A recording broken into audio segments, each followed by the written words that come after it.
Drama करने के लिए जगह बहुत होती है, जिसको करना है करते रहें। यहाँ ड्रामा नहीं, डिलीवरी होनी चाहिए। Speaking about issues, raising issues is not drama. Drama is not allowing discussion. Drama is not having a democratic discussion about issues that matter to the public. तो क्या ये सेशन इस बार चलेगा या नहीं चलेगा? सेशन में हम अपनी बात रखना चाहते हैं। जो 6 लोगों की जान गई है बीएलओ की, या वेस्ट बंगाल में 40 लोगों की जान गई है, चुनाव आयोग को उसकी मदद करनी चाहिए। हमने कहा कि समाजवादी पार्टी ऐसे बीएलओ जो मरे हैं, जान गई जिनकी, उनको 2 लाख की मदद करना है। भारत सरकार चुनाव आयोग 1 करोड़ की मदद करे, उनके परिवार को सरकारी नौकरी दे और जो सरकारी सुविधाएं उनसे जोड़ा जाए। आप बताइए, बीएलओ से काम ले रहे हैं, बोर्ड बनवा रहे हैं और बीएलओ की जान जा रही है, आप क्या कर रहे हैं मदद? तो क्या शीतकालीन सत्र जो संसद का आज शुरू हुआ है, यानी 1 दिसंबर 2025 से शुरू हुआ है, वो दोबारा से वेंटिलेटर पर चला जाएगा जिस तरह से हमेशा होता रहा है, या फिर इस बार जो है कुछ बिजनेस जो है वो कंडक्ट करेगा? जो केंद्र सरकार है उसने 13 बिल्स जो हैं वो लिस्ट आउट किए हैं इस शीतकालीन सत्र के लिए। 15 दिन की ये सिटिंग जो है वो होने वाली है, उसमें 13 बिल्स जो हैं वो लिस्टेड हैं। लेकिन आज पहले दिन यानी सोमवार को लगातार जो हैं डिस्ट्रप्शंस होती रहीं, एडजर्नमेंट्स होती रहीं, स्पेशली लोकसभा में। फाइनली जो लोकसभा है वो एडजर्न हो गई 2 बजे, क्योंकि बहुत ही हंगामा वहाँ पर हुआ। जो इशू मेन मुद्दा बार बार जो उठाया जा रहा था ऑपोजिशन बेंचेस द्वारा, वो था स्पेशल इंटेंसिव रिवीजन एक्सरसाइज जो अलग अलग राज्यों में चल रही है, उसे लेकर वो डिस्कशन चाहते थे, जिसके ऊपर अभी सरकार ने हामी नहीं भरी है।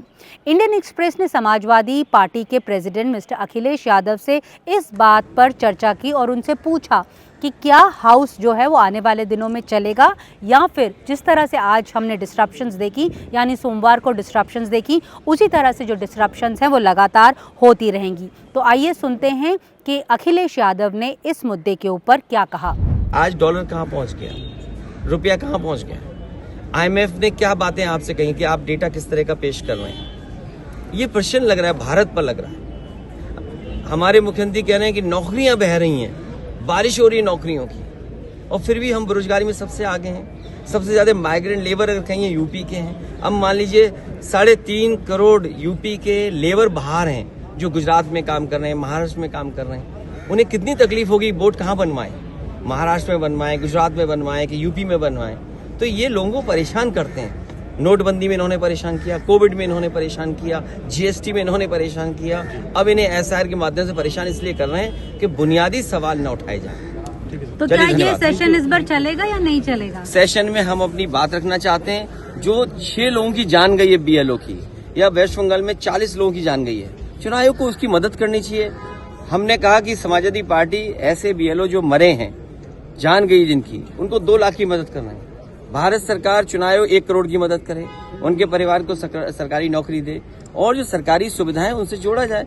आप बताइए, बीएलओ से काम ले रहे हैं, बोर्ड बनवा रहे हैं और बीएलओ की जान जा रही है, आप क्या कर रहे हैं मदद?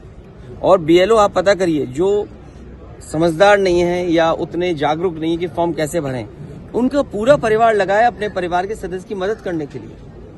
क्या स्थिति पैदा कर दी आपने, क्या ट्रेनिंग दी थी आपने? इससे अच्छा ये था इलेक्शन कमीशन को एक बड़ी कंपनी IT हायर करते और बीजेपी से ही पूछ लेते कि कौन सी कंपनी IT की हायर की जाए, उसी से हमारे बोर्ड बनवा देते, थोड़ा आराम रहता, बीएलओ को भी सहूलियत रहती, इतना भागदौड़ नहीं करनी पड़ती। इलेक्शन कमीशन की मांग पर कोई एश्योरेंस मिला है कि पार्लियामेंट में? अभी तो एश्योरेंस नहीं मिली है, उम्मीद है आपकी बातचीत के बाद शायद एश्योरेंस मिल जाए।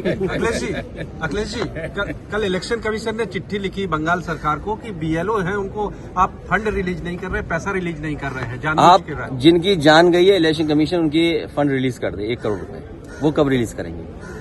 40 मरे वेस्ट बंगाल में, 6 मरे यूपी में, और जो बीमार हो रहे हैं या हाथ पैर टूट जा रहे हैं, एक्सीडेंट हो जा रहा है, उनकी भी मदद करे इलेक्शन कमीशन। कांग्रेस पार्टी की नेता प्रियंका गांधी ने भी जो है ट्रेजरी बेंचेस के ऊपर आरोप लगाया। उन्होंने कहा कि वो बड़ा ही अड़ियल स्वभाव है, जो केंद्र सरकार है वो किसी भी बात के ऊपर डिस्कशन नहीं चाहती है, जिसके चलते ये डिस्ट्रप्शंस होती हैं। तो आइए सुनते हैं प्रियंका गांधी ने इस मुद्दे के ऊपर क्या कहा। I suggest that urgent issues like what you said, pollution, other issues, SIR, which are it is a huge issue for democracy.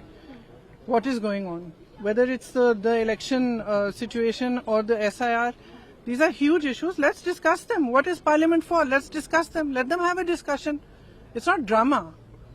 Speaking about issues, raising issues is not drama. Drama is not allowing discussion. Drama is not having a democratic discussion about issues that matter to the public. We've spoken about pollution. Why are we not raising it? Why are we not allowed to? Today I've asked for 0 hour on it. Why are we not allowed to discuss these things? हालांकि केंद्र सरकार ने कुछ business जो है वो पहले दिन अपना करवा लिया। Manipur goods and services tax bill जो 2025 का है, सेकेंड अमेंडमेंट वाला, उसे आज लोकसभा ने पारित कर दिया। हालांकि इससे पहले जब प्रधानमंत्री ने, जब दोनों हाउसेस कन्वीन होने थे, उससे पहले जब प्रधानमंत्री मीडिया से रूबरू हो रहे थे तो उन्होंने तीखा हमला बोला विपक्ष के ऊपर। उन्होंने कहा कि जो विपक्ष के जो पार्टीज़ हैं वो ड्रामा ज़्यादा करती हैं और डिलीवरी कम करती हैं। उन्होंने हवाला दिया बिहार का। तो आइए सुनते हैं कि प्रधानमंत्री नरेंद्र मोदी ने विपक्ष को क्या सलाह दी। ड्रामा करने के लिए जगह बहुत होती है, जिसको करना है करते रहें। यहाँ ड्रामा नहीं, डिलीवरी होनी चाहिए। नारे के लिए भी जितने नारे बुलवाने हैं वो पूरा देश खाली पड़ा है। जहां पराजित होकर के आए वहां बोल चुके हो, जहां अभी पराजय के लिए जाने वाले हो वहां भी बोल दीजिए, लेकिन यहां तो नारे नहीं, नीति पर बल देना चाहिए और वो आपकी नीयत होनी चाहिए। दूसरी तरफ ऑपोजिशन मेंबर्स का ये कहना है कि हाउस को चलाने की जिम्मेवारी जो है वो ट्रेजरी बेंचेस पर होती है, और क्योंकि ट्रेजरी बेंचेस हमेशा जब भी कोई मुद्दा उठाया जाता है तो वो मोदी मोदी का नारा लगाने लगते हैं, जिसके चलते इस तरह की डिस्ट्रप्शंस होती हैं। आइए सुने टीएमसी के नेता कल्याण बैनर्जी ने इस मुद्दे के ऊपर क्या कहा। ड्रामा तो सबसे ज्यादा अच्छा करते हैं ये देश में, उनका नाम है नरेंद्र मोदी प्रधानमंत्री जी। उससे अच्छा ड्रामा कौन जानते हैं? इतना ड्रामा कर दिया, इतना ड्रामा सिखा दिया, तो कुछ कुछ लोग भी उनका ड्रामा भी देखते हैं और कुछ कुछ सीख भी गए, तो क्या करेगा? सबसे ड्रामा तो इतना अच्छा एक्टिंग मोदी जी के छोड़ के कौन करने सकता है? देश का सबसे बड़ा एक्टर का नाम है नरेंद्र मोदी, ये तो सभी जानते हैं भाई। ठीक है सर, थैंक यू सर। और बोलो, वो बोल रहे हैं सर कि नारा नहीं नीति चलेगी। नारा नहीं नीति चलेगी, ठीक ही बोल रहे। नीति जब खत्म कर दिया देश में, गणतंत्र जब खत्म कर दिया देश में, सब नीति को एकदम फेंक दिया, तब क्या करेगा? नारा उठेगा, नारा तो उठेगा ही। सुनिए, पहले क्या था? पहले था जो वोटर है, जनता है, जनता जनार्दन ठीक कर देते हैं कौन सरकार बनाएगा। और मोदी जी के टाइम में क्या हो गया? अभी मोदी जी ठीक कर देता है इलेक्शन कमीशन का माध्यम से कौन कौन वोटर बनेगा, जो उनको वोट देंगे। तो अभी जनता नहीं, अभी नरेंद्र मोदी का कोई सिलेक्टेड पर्सन विल, उन्होंने डिसाइड कर देगा क्यों कौन सरकार बनाएगा। यही फर्क है, नीति और नारा का फर्क है। ऐसा इस सब के बीच जो बड़ी दिलचस्प बात है वो ये है कि इंडिया ब्लॉक अलायंस का जो एक जो उनका एक जमावड़ा है, जो उनका एक अलायंस है, वो अब अंडर स्कैनर आ गया है। इसके पीछे वजह जो है वो सीधी सीधी है।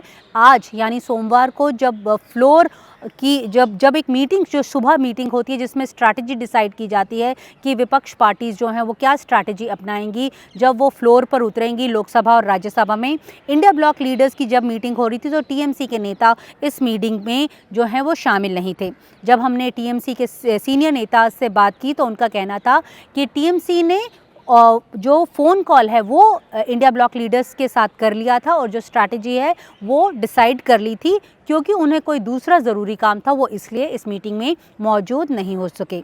हालांकि दिलचस्प बात यह है कि लोग ये कह रहे हैं, जो सत्ताधारी पक्ष के लोग हैं वो ये कह रहे हैं, क्योंकि जो टीएमसी है वो अपनी दूरी बना रही है कांग्रेस के साथ भी और इंडिया ब्लॉक पार्टीज़ के साथ भी, क्योंकि वेस्ट बंगाल में जो चुनाव हैं जो जल्द आने वाले हैं, अगले साल वहां पर चुनाव हैं, और वो नहीं चाहती कि वो अलाइंड दिखे कांग्रेस पार्टी के साथ, क्योंकि जब वेस्ट बंगाल में चुनाव होंगे, क्योंकि जो ऑपोजिशन है वहां पर ना सिर्फ टीएमसी की ऑपोजिशन में बीजेपी है बल्कि कांग्रेस पार्टी भी है, और कांग्रेस पार्टी तो लेफ्ट पार्टीज़ के साथ मिलकर जो है वो चुनाव लड़ती है। इस करके ये दूरी जो है वो स्ट्रैटेजिकली जो है वो टीएमसी बना रही है। लेकिन इस सब के बीच में सवाल यही है कि क्या जो शीतकालीन सत्र है वो वेंटिलेटर पे ही रहेगा या फिर उससे उभरेगा। केंद्र में जो सोर्सेज हैं, जो सूत्र हैं, उनका कहना है कि वो पूरी तरह जो दवा दारू का इस्तेमाल कर रहे हैं ताकि जो शीतकालीन सत्र है उसे वेंटिलेटर से निकाला जा सके, ताकि जो कामकाज जो सरकार ने लिस्ट आउट किया है, 13 बिल्स जो 15 दिन के लिए लिस्ट आउट किए हैं, उनके ऊपर डिस्कशन हो सके। नई दिल्ली से नीता शर्मा, जनसत्ता के लिए।